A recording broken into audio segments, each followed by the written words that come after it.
Hey neighbors, it's Sharon from Grace's Neighbor Sharon. This video is part of the Calendar Girls playlist for the month of June. Our hosts are Tiffany from Simply Blessed Crafts and Jessica from The Busy Housewife. And then our guest host this month is Ryan from Ryan's Crafty Corners. Their channel links linked to the playlist in my description box below. Red, white, and blue. Let's get to crafting. All right, our first project is a framed USA on homemade paper. Now see this thing of paper of letters. Did you know you're supposed to open it up first? Because I don't remember ever doing that, and I lost a bunch of letters because I cut right through to the other side. So, friendly neighborhood announcement, don't do that. Now this was a cool little image. Probably would have looked good on a pizza pan or like a really big sign. But since I have a smaller option here, we're going to just cut out the little garland on the back of the truck. Or do you call it pennants? I'm not sure. But I'm going to cut out all the little triangles. I couldn't cut out the string they were on because it's just too small. So we cut out the little bits with the blue and red design on them. And then I lined them up to see what we had. Now for the USA letters, I want them to be white. So I'm just going to tape them down on the frame. And the frame is still wrapped in plastic, so it's perfect to hold down these letters while they get a coat of paint. And I'm using my foam dabber. I got that on Amazon. I got a bunch of these round foam dabbers and also the kind that's like a paintbrush. Now I only have one book right now, but I'm about to get like a whole tote of books. My daughter picked it up for me, picked up the tote from a nice lady from Facebook that was giving them away. So my daughter picked it up for me, but she hasn't brought them over yet. So for now, we're just using this little book and these little pages. And I took the back of the picture frame and traced around it so we would know how big to get our papers. Now, in retrospect, I should maybe cut a piece of cardboard too instead of the book page. But I didn't realize, but the little metal bits on the back of the frame here, the stand-up part, kind of poke through the paper. It's not super noticeable, but it annoys me. So next time I'm going to use some cardboard. But for now, I just did a good slather of Mod Podge because my homemade paper tends to be pretty absorbent. I add gelatin and cornstarch to it, but it still soaks up the glue. So I put the page on there first and then gave it a good coat of Mod Podge, and then the paper goes on top. Thankfully, it doesn't seep through. It just really absorbs the glue. Now I'm going to just trim off the little wire from this red ribbon, and I'm going to use that to put the little pennant shapes on it. Now, if you saw my watermelon video, I really liked how the garland on that came out, so I'm going to do the same thing here. I'm going to put the shapes onto the book page and then cut around them. I'm just going to cut away the blank space, and then I'm taking this glue stick and just rubbing it on the back and then rubbing it down onto the book page. And I did that for all the shapes. Being careful because it can get messy. The glue on the glue stick wants to smudge out. So just be careful your fingers don't get too sticky. So you're trying to do stuff and everything is sticking to you.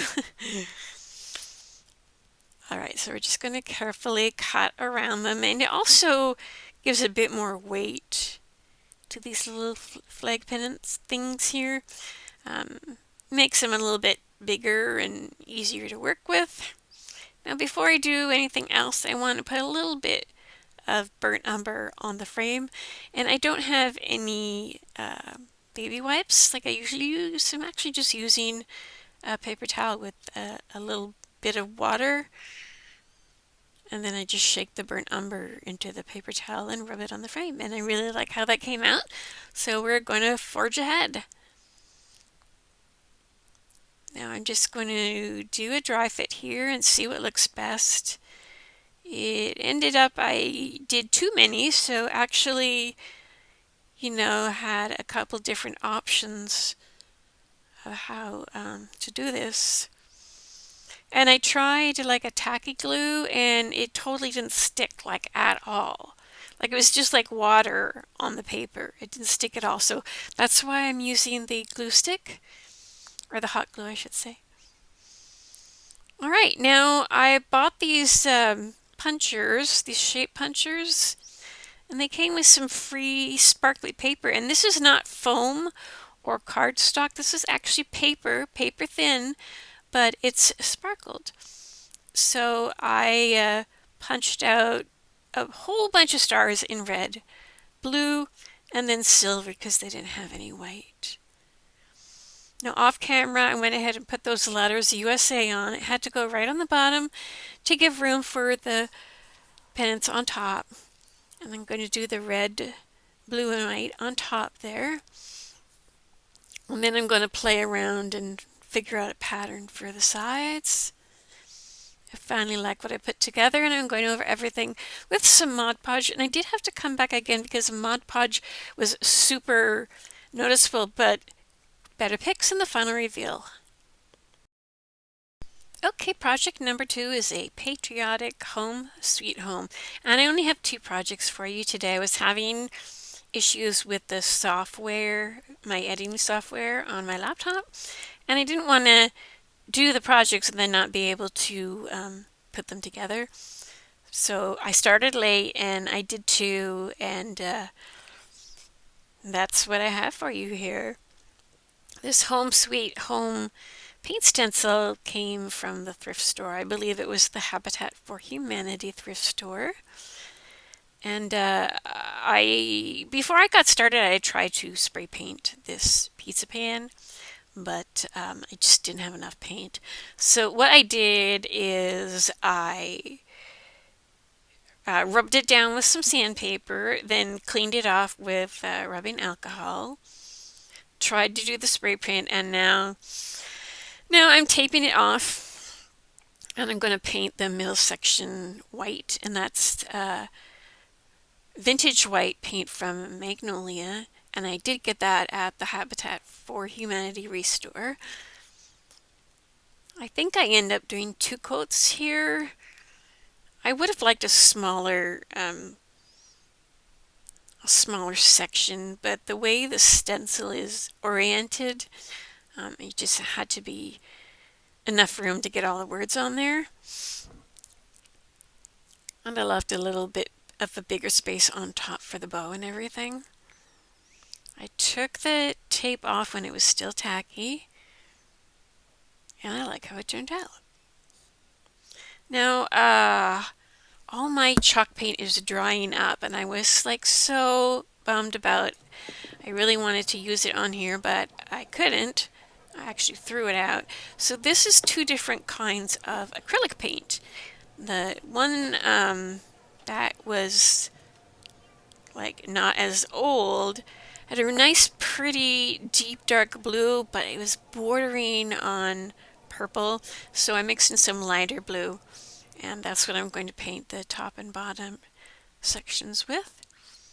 And I went ahead and painted the edge as well. I'm not going to use any rope or anything for the border here, so I just took my time giving it a nice edge with the paint. And while it does look okay, especially from further away, up close, I'm just not a super huge fan of this kind of paint on a pizza pan, and I really need to reinvest in some more chalk paint. And what happens is, I'll keep showing you what I'm doing, but I actually ended up distressing it off camera when I was done, and that really did the trick with the paint. So I end up liking it a little bit more than I thought I would.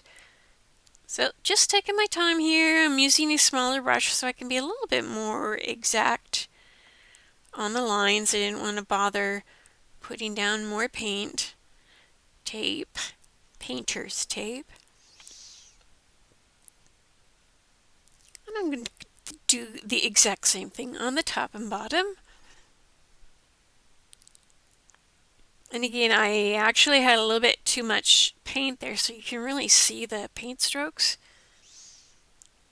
I'm just setting the pizza pan on top of a thing of ribbon, just to raise it up a little bit, make it easier to work with. Oh, now here's like, this red paint color just gave me so many problems. So normally I would add in a little bit of baking soda, and it gets me the texture I want, but I don't know if it's this inexpensive stencil or the baking soda is old. I don't really know, but I got everything all taped up here. And I really wanted it down nice and tight, so I used a lot of tape. And I did like 2 pounces, and then I stopped. You'll see what happens here. Okay. Got it all nice and mixed up. All right, let's go for it. Tap, tap, bounce, bounce. Whoa, no, okay. We're stopping. I added more baking soda to the paint, and then I kept going. And even then, look at how light it's coming out. So I'm like, I'm just going to relax, take my time. I'm going to keep going over it and build the color up, because that does work sometimes. And it's actually putting the edge of the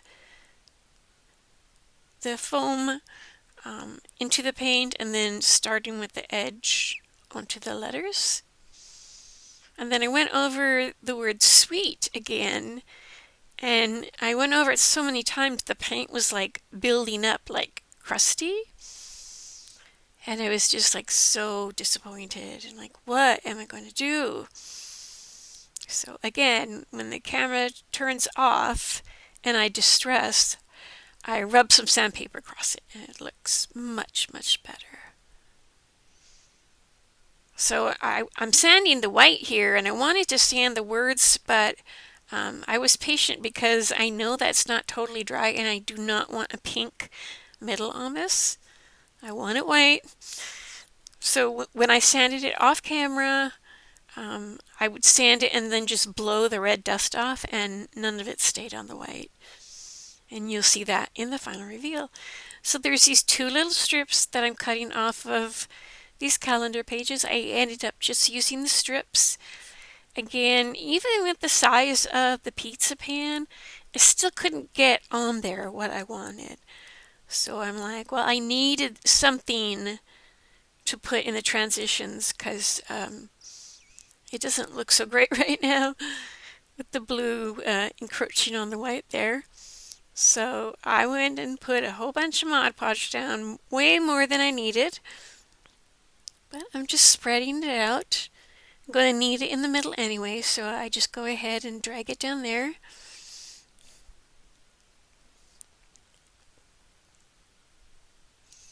And you'll notice, although the images were the exact same and these stripes were exact same, one is actually a little bit bigger than the other. The images came from a 2025 calendar and a 2022 calendar. Well, the 2025 calendar is smaller, and one of them is a little bit more distressed. I forget which one. One is actually a little bit brighter than the other, but it's not super noticeable. So I just left it. I didn't do anything. You have to really look for it to realize the difference. So then I went back over it with some Mod Podge and did the exact same thing on the bottom. And it's looking pretty good. I'm feeling good about it. I yanked out a bunch of bags of embellishments like beads and flowers, like florals that have been pulled off the pics. I just kind of pulled out some things and let them touch the color and see how they looked. Now I knew I wanted the stars on there. That goes without saying. That's why I did so many. So I ended up doing it almost like a border on either side of the words. And then I had so much trouble trying to put a bow on here. You'll see it to the side there. It was an awareness bow, and I mean, it wouldn't glue on there. It wouldn't, the tails wouldn't go right. I had such a hard time with it. I ended up chucking it across the room. I was just like so annoyed. So I went ahead and put two holes on the top, and I'm going to make a much better bow here. I'm going to cut out 3 lengths of ribbon. So this is the first one, and I make a loop. I just make a loop and let it sit there. Then I made sure the next piece of ribbon was exactly the same length, and I made a loop. So there we have the 2 loops. So what we're going to do is make 1 loop at top and 1 loop bottom and scrunch them in the middle. So kind of like an awareness bow, but you're using the loops instead of the awareness shape. I put a little string over the bow, over the middle of the bow, and then knotted it in the back. And I'm already loving this. I left those loops a little longer than I normally would, but there really was a good space for them to fill up here. And I painted a couple of little spots where some blue had gone on the white, and better look in the final reveal.